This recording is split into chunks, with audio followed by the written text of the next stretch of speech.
Assalamualaikum warahmatullahi wabarakatuh. Waalaikumsalam. Balik lagi sama gua Fahmi dan di samping gua ada Ki Mas Madit. Oke. Ya, malam ini kita bakalan bahas raja kedua dari Kerajaan Majapahit. Jaya Negara ini termasuk raja yang muda juga ya, Mudah dia. Bang Madit ya. Jadi dia ini sempat diangkat menjadi Yuwa Raja atau Raja Muda pada usia balita. Kemudian dia baru diangkat menjadi seorang raja pada usia ke-15 tahun. Jaya Negara ini juga dikenal sebagai raja yang genit. Karena dia ini ya suka menggoda perempuan, menggoda kerabat-kerabat istana, istri-istri dari para pejabat istana, begitu kurang lebihnya. Kemudian di masa pemerintahan Jaya Negara ini juga banyak pemberontakan, makar yang dilakukan oleh para pejabat di bawahnya.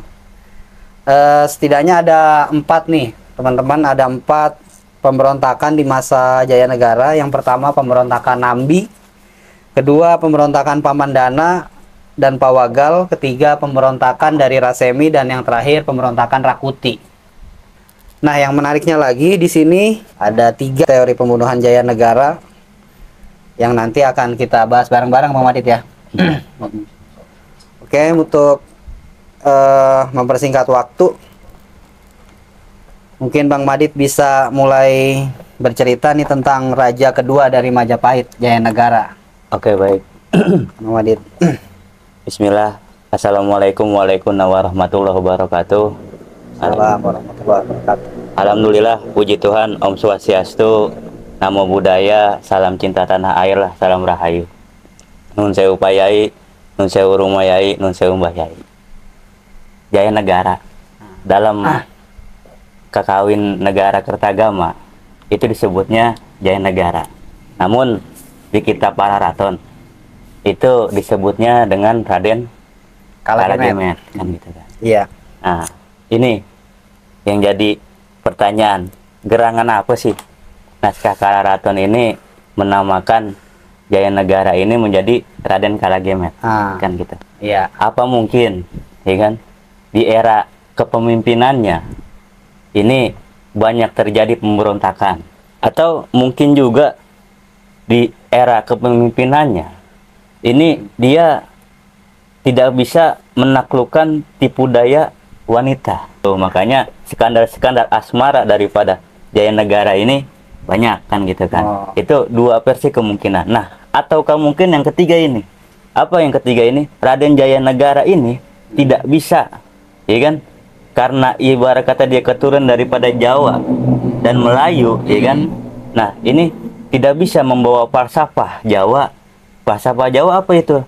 Ibarat kata Astobroto, kan gitu kan. 8 unsur daripada kehidupan. Astobroto. Ini yang harus kita bicarakan. Nah, masa kecilnya ini dia dididik oleh Lembu Sora. Yang kita tahu Lembu Sora ini adalah adik lain ibu daripada Arya Wilaraja, kan gitu kan. Ya, pamannya Ranggalawe yang kemarin kita bahas itu, Bang Madit ya. Iya, betul. Nah, ini menarik karena kenapa? Lembu Sora mendidik Jaya Negara ini keren karena ia tahu, ya kan, walaupun raja itu bukan seperti Indomie, kan gitu. Instan gitu ya. Bukan. Indomie kan apa namanya? Itu kan seleraku, kan gitu. Itu di situ, ya kan. Dia tahu nih Lembu Sora ini anak Jawa Melayu, kan gitu kan. Yang dibawa oleh Mahesa Anabrang Arema, kan gitu kan. Kebu Anabrang. Ini pasti susah ini karena dia harus diajarkan namanya falsafah Jawa, kan gitu kan. Nah, disinilah Lembu Sora mendidiknya sebagai pemimpin yang dimana itu kalau boleh dibilang itu ada namanya Sabto Pandito Ratu Tan Welawelo, kan gitu kan. Artinya apa? Ini kali Sabta Pandita Ratu Tan Kena Walah Wali. Tan Keno Welawelo. Welawelo. Ya. Welowali, iya benar Welowali. Itu ya kan. Welowali. Iya, artinya apa ya kan? Raja itu ya wajib ditaati, namun harus tahu ya kan, nggak boleh mencela-menceli dalam mengambil keputusan kan gitu Iya. kan. Makanya dia diajarkan namanya hasta brata kan gitu kan. Dia gagal memahami ini. Hasta brata itu artinya apa? Yaitu ibarat kata itu 8 unsur daripada alam, 8 unsur daripada lingkungan kan gitu kan. Kalau mau lihat langsung itu ada di mana, di Kakawin Ramayana, atau serat yang ditulis oleh Ronggo Warsito dan Yasa Dipura kan gitu kan begitu. Nah, intinya apa dalam 8 unsur ini kan namanya ada matahari ya kan, bulan, bintang, angin, laut, tanah, dan satu lagi ibarat kata api. Ya, itu mewakili daripada unsur-unsur dan dijelaskan lah daripada lembu sora pada saat itu, atau mewarisi kalau di zaman Hindu Buddha itu di Kakawin Ramayana itu ada namanya Dewa Indra mewakili sebagai namanya pemberi hujan kan gitu. Maka seorang pemimpin itu harus memberi kesejahteraan bagi rakyatnya kan gitu kan. Dewa ibarat kata Yama Brata atau ibarat kata dewa penegak hukum, harus keadilan tanpa pandang bulu kan begitu kan. Nah, ada lagi Surya Brata, dewa matahari atau dewa penerang. Nah, maka harus memberikan penerangan bagi semua tanpa ibarat kata itu, dan harus berhati-hati karena matahari itu kan apa namanya menyerap air untuk mendatangkan hujan itu kan dengan indah gitu, nggak kelihatan gitu loh. Proses uapan air ke awan itu kan nggak kelihatan bagi kita, cuman itu memang seperti itu siklusnya. Itulah namanya berhati-hati kan gitu kan. Dan lagi ibarat kata Kuara Brata, harus bijaksana kan gitu kan. Seorang yang ingin menjadi raja itu harus bijaksana kan gitu kan, mempergunakan anggaran masyarakat itu ya, memperlukan dana itu untuk kesejahteraan masyarakat kan begitu kan, bukan buat kantong pribadi, bukan buat kantong pribadi kan gitu kan. Tuh, Nah, ada dengerin lagi tuh orang-orang yang nyalek kemarin tuh ya, ibarat kata itu Baruna Brata, artinya apa? Itu ibarat kata memberantas penyakit, entah itu pengangguran, entah itu apa, itu harus ibarat kata diberantas kan gitu kan. Ada lagi apa ya, Bayu Brata, ibarat kata air gitu, kita harus lidikin dulu, kita harus tahu dulu tanpa ibarat kata ngejas gitu salah kan gitu kan. Nah, yang terakhir itu ya Agni, ibarat kata itu ya bersifatnya ksatria. Nah, 1309 Raden Wijaya wafat, maka naiklah namanya si Jaya Negara. Gelarnya Sri Sundara Maharaja Pandia. Wirandagopala Sri Sundara Pandia Pandia. Ewa Adiswara, itu Ewa nama Adiswara. gelar buat Jaya Kalau Negara ada ya. lagi yang bilang itu ditambahin lagi itu ada lagi Tunggadewa, Wikrama Tunggadewa kan gitu kan. Itu berdasarkan daripada prasasti Tuan Yaru atau prasasti Sidateka kan gitu kan. Ya. Nah, ini beberapa tahun berserang masa pemerintahannya itu terjadi pemberontakan daripada Gajah Biru dan Jurudemo. Sudah terjadi lagi pemberontakan namanya itu Pamandana gitu. Pawagal ya. Itu di situ. Nah, nanti barulah 1316 itu masuklah pemberontakan namanya Nambi kan gitu kan, yang tadi saya ceritakan Ya. kan gitu kan. Nah, pertanyaan saya nih Bang Madit, ini Nambi kenapa nih bisa ngeberontak nih ke Majapahit, sedangkan dia udah dikasih jabatan yang paling inilah, ibaratnya paling keren lah saat itu sebagai Mahapati Hamengkubuumi kan ya. Kok bisa-bisanya dia ngeberontak ke Jaya Negara, ke Majapahit? Saat itu ceritanya gimana tuh Bang Madit? Jadi begini, ketika itu Pranaraja Empu Sina ini sakit keras. Maka Ayah dari Nambi ayah ya? daripada Nambi ini sakit keras. Maka laporan itu diterima oleh Nambi, maka ia minta izin kepada pada saat itu ya Raden Jaya Negara ini untuk pulang ke rumahnya, ayahnya lah, Lumajang itu. Ya. Nah, saat itu pula, ya kan, ia berbekal di situ. Padahal dia mau kembali lagi untuk ke Majapahit, namun Padahal nengokin bapaknya udah selesai nih ya, pengen balik lagi ke Majapahit namun ya. pada saat itu Patih Nambi ini datanglah sebuah orang namanya yang tadi saya sebut Mahapati Halayuda kan. Halayuda, si Nah, di tukang sini fitnah nih ya. udahlah begitu. Maka tak selang lama Pranaraja Empu Sina ini meninggal wafat, dan juga Nambi di situ masih berduka cita kan pada saat itu kan seperti itu. Ada yang bilang seperti dalam naskah, ada yang bilang sakit keras kan gitu kan. Nah, ini pun ya kan Si Halayuda Halayuda ini ya kan nyaranin. pergi ke istana Majapahit pada saat itu. Bukannya nyaranin dulu nih ke Nambi biar udah nanti aja. Iya, Gitu, udah nanti baliknya. aja. Cuman di saat dia pergi ke istana Majapahit, berbilang apa? Dia berkata itu Nambi itu akan memberontak daripada Majapahit. Gitu. Lagi nyiapin pasukan Lagi gitu nyiapin dia pasukan. laporan ke Jaya-negaranya ya. Betul. Jadi ini Halayuda ini adalah salah satu tokoh yang paling berbahaya nih di Majapahit. Jadi tukang penyebar fitnah, suka mengadu domba gitulah. Karena dia juga ngincer jabatan patih juga. Mangkubumi pada saat itu. Nah, makanya dia dengan segala cara tuh ya. Selang berapa tahun daripada pemberontakan Nambi ini, maka yang tersisa itu hanyalah ibarat kata itu Rasemi. Nah, Rasemi ini kita tahu itu ibarat kata Dharma Putra Winesuka, kan gitu. 7 Dharma Putra yang kalau Winesuka itu kan artinya itu kan yang bahagia, karena kenapa? Bisa berdekatan langsung dengan raja, kan gitu kan. Bisa kapan saja berdekatan langsung dengan raja, namanya Winesuka, kan gitu kan. Diberi keistimewaan lah. Dharma Putra ini diberi keistimewaan. Siapa dia? Rakuti, Ratanca, Rasemi, Rabanya, Rayuju, kan gitu. Rapangsa, ya kan, Rawedang, kan gitu kan. Nah, Rasemi ini memberontak dan akhirnya bisa ditumpaskan di Lasem, Rembang, kan gitu kan. Itu 13-18, kan gitu kan. Nah, 13-19. Kalau si Rasemi ini latar belakangnya apa nih dia ngeberontak ke Madrid? Itu karena ibarat kata dia tidak suka dengan kepemimpinan daripada Jayanegara. Gitu. Dan dia juga salah satu pengikut Nambi ya. Pengikut Nambi ya. Jadi dia punya dendam juga karena apa namanya, ibaratnya si Nambinya ini yang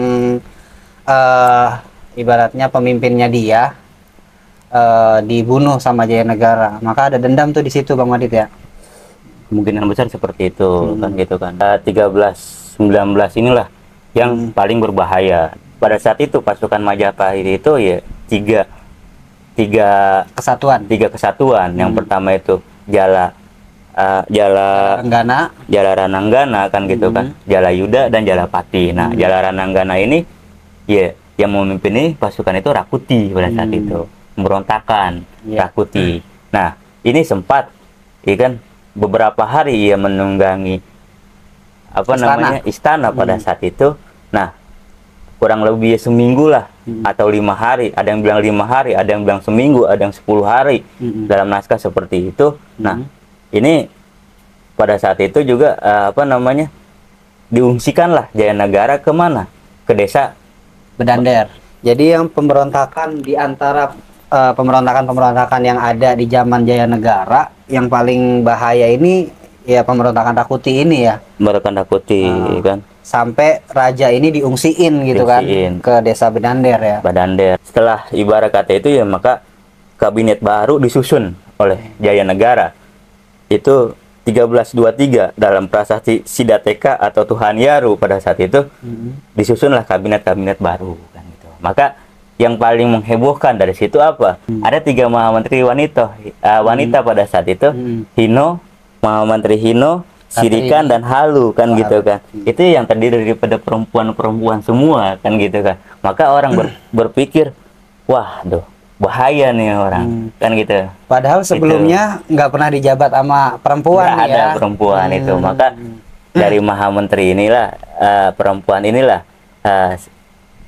orang banyak berpikir itu ya Jayanegara itu orang cabul, Jayanegara itu orang mata keranjang. Maka 1328, ya kan, 1328 ini masih ada Dharma Putra tersisa itu namanya Ratanca, kan kita. Ratanca.